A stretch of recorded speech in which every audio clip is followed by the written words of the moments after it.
आकाशवाणी लखनऊ से प्रस्तुत है प्रादेशिक समाचार।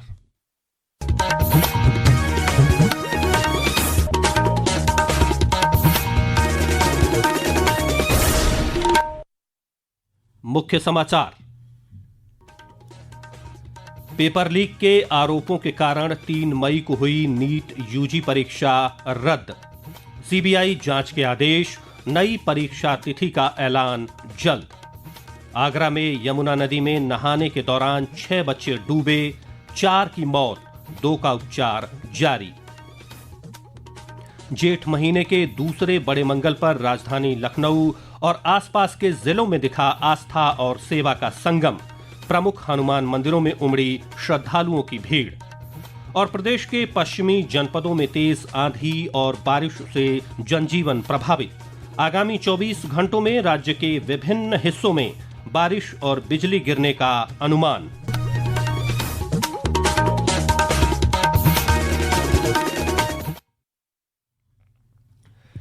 नमस्कार, प्रदेश के समाचारों के साथ मैं राघवेंद्र त्रिपाठी। और अब समाचार विस्तार से। राष्ट्रीय परीक्षा एजेंसी एनटीए ने चिकित्सकीय शिक्षा में दाखिले के लिए 3 मई को आयोजित नीट यूजी 2026 परीक्षा रद्द करने का फैसला लिया है।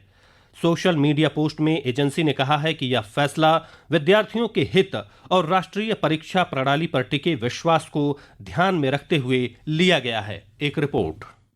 एनटीए ने बताया है कि सरकार ने पेपर लीक के आरोपों की पूरी जांच के लिए मामला केंद्रीय अन्वेषण ब्यूरो सीबीआई को सौंपने का निर्णय लिया है। एजेंसी ने कहा है कि वह सीबीआई के साथ पूरा सहयोग करेगी और जांच के लिए जरूरी सभी सामग्री, रिकॉर्ड और सहायता उपलब्ध कराएगी। एनटीए ने कहा है कि परीक्षा के लिए नई तिथि अलग से अधिसूचित की जाएगी। पंजीकरण विवरण, उम्मीदवार की जानकारी और मई 2026 के लिए चयनित परीक्षा केंद्र अपरिवर्तित रहेंगे और दोबारा होने वाली परीक्षा में उपयोग किए जाएंगे। एजेंसी ने कहा है कि दोबारा परीक्षा के लिए फिर से पंजीकरण कराने की जरूरत नहीं होगी और कोई अतिरिक्त परीक्षा शुल्क भी नहीं लिया जाएगा। समाचार कक्ष से सुशील चंद्र तिवारी। प्रधानमंत्री नरेंद्र मोदी ने पश्चिम एशिया संकट के बीच विदेशी मुद्रा की बचत के लिए लोगों से ईंधन बचाने और विदेशी उत्पादों का उपयोग कम करने का आग्रह किया है। गुजरात के वडोदरा में कल एक जनसभा में श्री मोदी ने पेट्रोल और डीजल का उपभोग कम करने तथा वर्क फ्रॉम होम, ऑनलाइन कक्षाएं और वर्चुअल बैठक जैसे कोविड दौर के उपाय अपनाने की अपील दोहराई। पेट्रोल डीजल का उपयोग कम करें, मेट्रो का उपयोग करें, इलेक्ट्रिक बस और पब्लिक ट्रांसपोर्ट का अधिक इस्तेमाल करें, कार पुलिंग को बढ़ावा दें। ये जरूरी है कि सरकारी और प्राइवेट दोनों ही दफ्तरों में वर्चुअल मीटिंग और वर्क फ्रॉम होम को प्राथमिकता दी जाए। मैं कुछ स्कूलों से भी आग्रह करूंगा कि कुछ समय के लिए ऑनलाइन क्लासेज की व्यवस्था पर काम करें। मैं आप सबसे आग्रह करूंगा कि जब तक हालात सामान्य न हो, सोने की खरीद को टाले। मुख्यमंत्री योगी आदित्यनाथ ने आज असम में नवनिर्वाचित एनडीए सरकार के शपथ ग्रहण समारोह में शिरकत की। मुख्यमंत्री ने नवनिर्वाचित मुख्यमंत्री हिमंता बिस्वा शर्मा और मंत्रिमंडल के नवनियुक्त सदस्यों को उज्जवल कार्यकाल की शुभकामनाएं दी। महोबा जिले में समाजवादी पार्टी के सांसद अजेंद्र सिंह लोधी पर प्रधानमंत्री नरेंद्र मोदी के खिलाफ कथित आपत्तिजनक टिप्पणी के आरोप में एफआईआर दर्ज की गई है। भाजपा नेता सत्येंद्र प्रताप की शिकायत के बाद महोबा कोतवाली पुलिस थाने में मामला दर्ज किया गया। पुलिस ने बताया कि भारतीय न्याय संहिता की विभिन्न धाराओं के तहत एफआईआर दर्ज की गई है और मामले की जांच जारी है। यह विवाद तब शुरू हुआ जब लोधी ने कथित तौर पर प्रधानमंत्री मोदी की उस अपील पर आपत्तिजनक टिप्पणी की जिसमें उन्होंने लोगों से सोना न खरीदने का आग्रह किया था। आगरा के थाना कमला नगर क्षेत्र में आज यमुना नदी में नहाने के दौरान 6 बच्चे डूब गए। पीएसी और गोताखोरों की रेस्क्यू टीम ने बच्चों को नदी से बाहर निकाल लिया।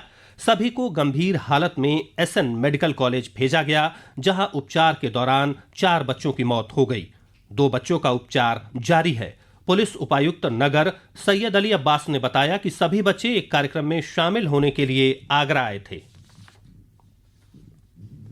राजस्व परिषद के अधीन लेखपाल के रिक्त पदों पर भर्ती के लिए उत्तर प्रदेश अधीनस्थ सेवा चयन आयोग 21 मई को राज्य के 44 जिलों में मुख्य परीक्षा आयोजित करेगा।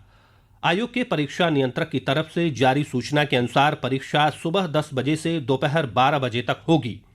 मुख्य परीक्षा के लिए शॉर्टलिस्ट किए गए अभ्यर्थियों को आवंटित जिले की अग्रिम सूचना आयोग की वेबसाइट पर जारी कर दी गई है।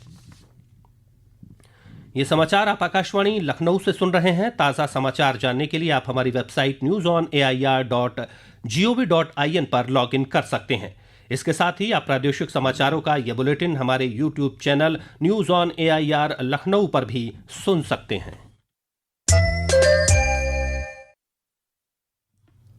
चंदौली में बीते 24 घंटों में 3 लोगों की हत्या करने वाले व्यक्ति को बीती रात पुलिस ने मुठभेड़ में मार गिराया है। मारे गए अपराधी ने 24 घंटों में ट्रेन में यात्रा करने वाले 2 लोगों और अस्पताल में भर्ती एक महिला की हत्या कर दी थी। पुलिस अधीक्षक आकाश पटेल ने बताया कि पूछताछ में अपराधी ने तीनों हत्याओं की बात कबूल की थी। ज्येष्ठ मास के दूसरे बड़े मंगल पर राजधानी लखनऊ और आसपास के जिलों में आस्था और सेवा का संगम दिखाई दिया। जनपदों के प्रमुख हनुमान मंदिरों में श्रद्धालुओं की लंबी कतारें लगी रहीं। अयोध्या में ज्येष्ठ माह के बड़े मंगल के अवसर पर रामकोट परिक्रमा में श्रद्धालुओं की विशेष भीड़ देखने को मिली। बिजनौर में जिलाधिकारी ने कलेक्ट्रेट परिसर में प्रसाद बांटा। लखनऊ में भी बड़े मंगल पर हनुमान मंदिरों में भक्तों की भारी भीड़ उमड़ी। पेश है एक रिपोर्ट। अलीगंज के पुराने और नए हनुमान मंदिर, हनुमान सेतु मंदिर, दक्षिण मुखी हनुमान मंदिर समेत अन्य मंदिरों को बड़े मंगल पर भव्य रूप से सजाया गया है। इन मंदिरों में सुंदरकांड और हनुमान चालीसा के सामूहिक पाठ का आयोजन किया गया। दिन में तेज धूप के बावजूद श्रद्धालुओं के उत्साह में कमी नजर नहीं आई। शहर भर में सामाजिक संस्थाओं और व्यापारिक संगठनों ने जगह जगह भंडारों का आयोजन कर सेवा की परंपरा निभाई। भंडारों में प्रसाद वितरण के साथ शीतल पेय और पानी की विशेष व्यवस्था की गई है। श्रद्धालुओं ने भी सेवा कार्य में बढ़ चढ़कर हिस्सा लिया। मुमताज अली, आकाशवाणी समाचार, लखनऊ। प्रदेश के पश्चिमी जनपदों में आज हुई तेज बारिश से लोगों को गर्मी से राहत मिली है। मुरादाबाद, रामपुर, बदायूं और आसपास के जिलों में तेज हवाओं के साथ हुई बारिश से कई इलाकों में आवागमन बाधित हो गया। एक रिपोर्ट। बदायूं जिले में जमकर बारिश हुई, जिस कारण जगह जगह पेड़ टूटने से यातायात व्यवस्था प्रभावित हुई। आज दोपहर जिले के कई इलाकों में अचानक घने बादलों के साथ आई तेज आंधी से जहां पेड़ टूटकर गिर गए, वहीं तेज बारिश से मौसम सुहाना हो गया। साथ ही बारिश को देखते हुए किसानों ने भी खेतों की जुताई शुरू कर दी है। मौसम के लगातार करवट बदलने से लोगों को गर्मी से भी काफी राहत मिली है। मोहम्मद नईम, आकाशवाणी समाचार, बदायूं। मौसम विभाग के वरिष्ठ वैज्ञानिक मोहम्मद दानिश ने बताया कि आगामी 24 घंटों में प्रदेश के विभिन्न हिस्सों में बारिश और तेज हवाओं के साथ बिजली गिरने का अनुमान है। आने वाले दिनों में अगर लखनऊ की बात करें तो मौसम साफ रहेगा और दिन में धूप खिलेगी, लेकिन तापमान ऐसा कोई एक्सट्रीम लेवल तक का नहीं पहुंचेगा। हालांकि तापमान में यहाँ धीरे धीरे बढ़ोतरी होने की संभावना है। वहीं प्रदेश की बात करें तो कल पश्चिमी उत्तर प्रदेश और तराई बेल्ट में हल्का बूंदाबांदी, गरज चमक के साथ तेज हवाएं भी चल सकती है। उसका सबब जारी रहेगा कल के लिए। उसके बाद मौसम आने वाले दिनों के लिए पूरी तरीके से साफ है। अब यहाँ से धीरे धीरे तापमान में हल्की हल्की आने वाले दिनों में बढ़ोतरी होने की संभावना है।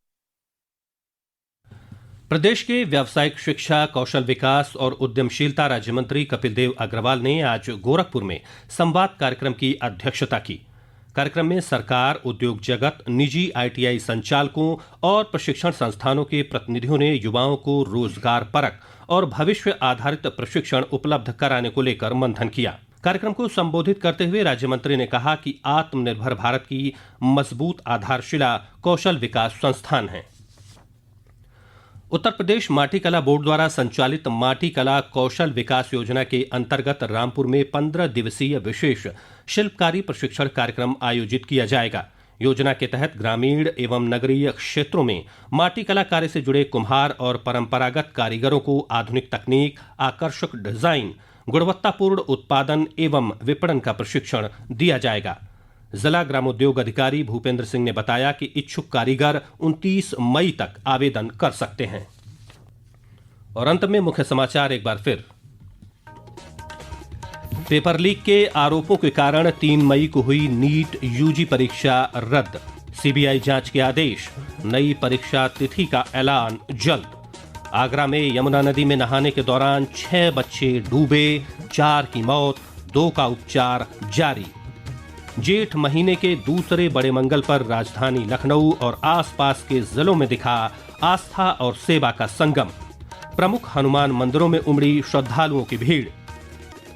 और प्रदेश के पश्चिमी जनपदों में तेज आंधी और बारिश से जनजीवन प्रभावित।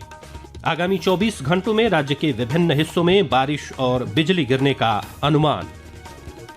इसी के साथ प्रादेशिक समाचारों का ये बुलेटिन समाप्त हुआ। अगला बुलेटिन रात 8 बजे FM पर प्रसारित किया जाएगा। नमस्कार।